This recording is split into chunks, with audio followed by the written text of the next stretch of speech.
I don't sell insurance. I'm not getting shit out of this. But I just hate seeing these situations come through my door every single year where people have been devastated in a crash and there's not enough insurance to cover their losses. And to have to tell them that is really tough. Yeah, I mean, we're talking about these scenarios where people come in and in some cases they're permanently impaired. Whatever has happened, they're not recovering ever fully from it. And then you have to explain to them that there won't be enough money for future care necessarily either because they didn't get what they needed up front.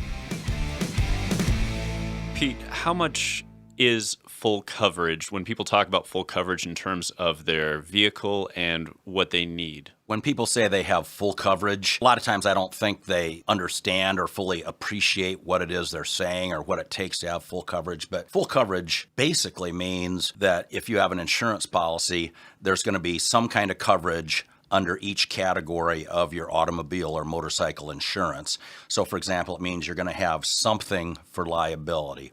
You're going to have something for uninsured. You're going to have something for underinsured, something for medical bills, something for property damage.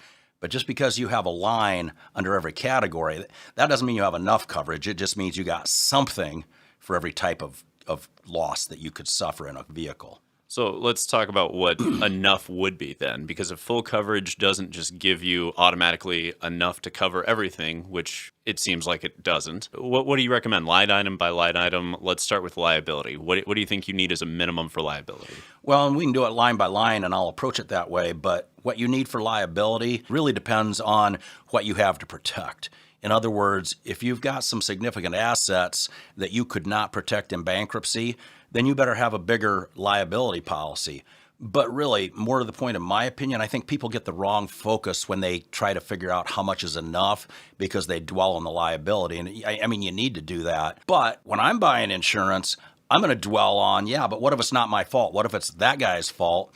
Do I have enough coverage to protect me if he doesn't have enough coverage? And this gets into other categories as well, but as a general rule, you cannot buy more uninsured, underinsured coverage than the number you have under liability. So the number that I think might protect me in liability may not be the same number that I think is necessary to protect me if it's somebody else's fault. Let's clarify here because I don't think this is something a lot of people understand. Liability coverage, your liability coverage, comes into play if you are at fault. But if you are not at fault, your liability coverage does not come into play, at which point the defendant, whoever is at fault, whoever hit you, their liability comes into play. And let's say they're uninsured or they have state minimums and you, of course, have astronomical damages. They've destroyed your body and your life. That's where you start looking at underinsured and uninsured motorist coverage, correct? That's exactly right. And it actually even goes a step beyond that. But my advice to anybody who's out there driving, especially if it's a motorcycle, is you need to have enough uninsured, underinsured coverage to qualify yourself to get what's known as an umbrella insurance policy.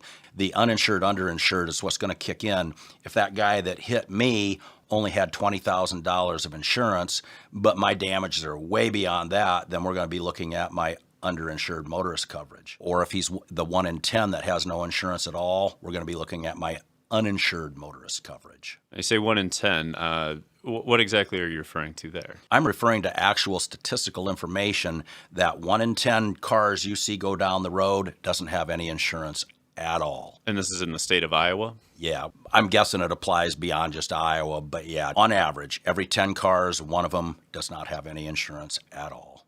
And that's despite it being the law, despite that it's illegal not to have that insurance and still drive. Doesn't matter, they're still doing it. Guess what? Not everybody follows the law. Fair. Now, outside of liability and uninsured motorist coverage, you mentioned umbrella insurance and how that applies. Walk me through it. What's umbrella insurance? Why would you get it? Umbrella insurance, I mean, think of it literally as an umbrella that covers all different kinds of legal scenarios. So let's say you've got $1 million umbrella insurance policy. What that's going to do, if you get in a crash where you're responsible, the first thing you're going to have is, to qualify for the umbrella insurance, you're probably going to have a $250,000 liability policy. So if you hit somebody and the damages are way worse than that, your liability policy at $250,000 is going to pay up. And then after that, the umbrella, in whichever size you have it, is going to pick up any damages after that. And most umbrella policies are either $1 million or $2 million. So it's basically a backup if you get in a really, really bad crash and your liability is way beyond what most people would consider a more typical crash. Sure. Now, there are other categories that you can get in the insurance, between property damage, medical coverage.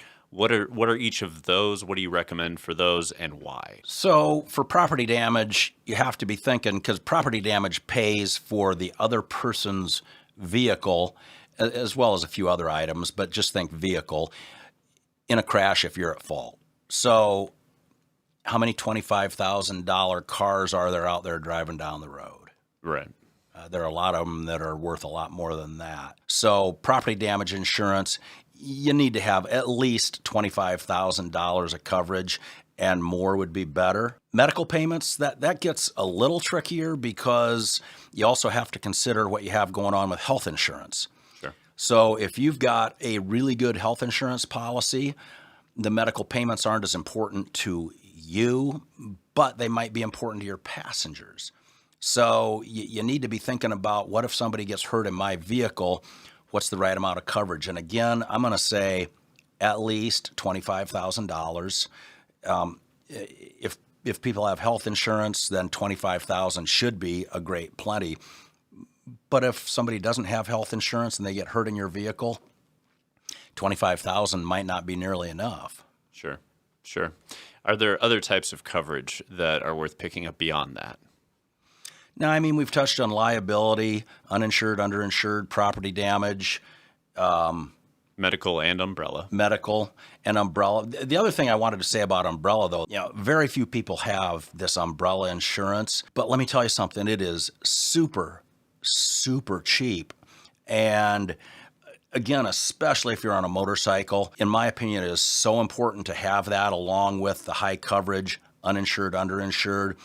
Because as a motorcyclist, you need to be worried about the other guy, but you best be worried about yourself, because the other guy's probably not going to have enough insurance if you get into a serious motorcycle crash.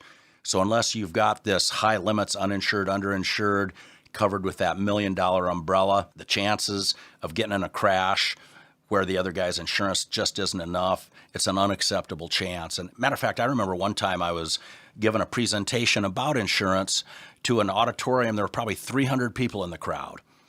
And I said, how many of you know somebody who's been in a serious motorcycle crash where they're in the hospital and they had big medical bills and they're out of work for a while?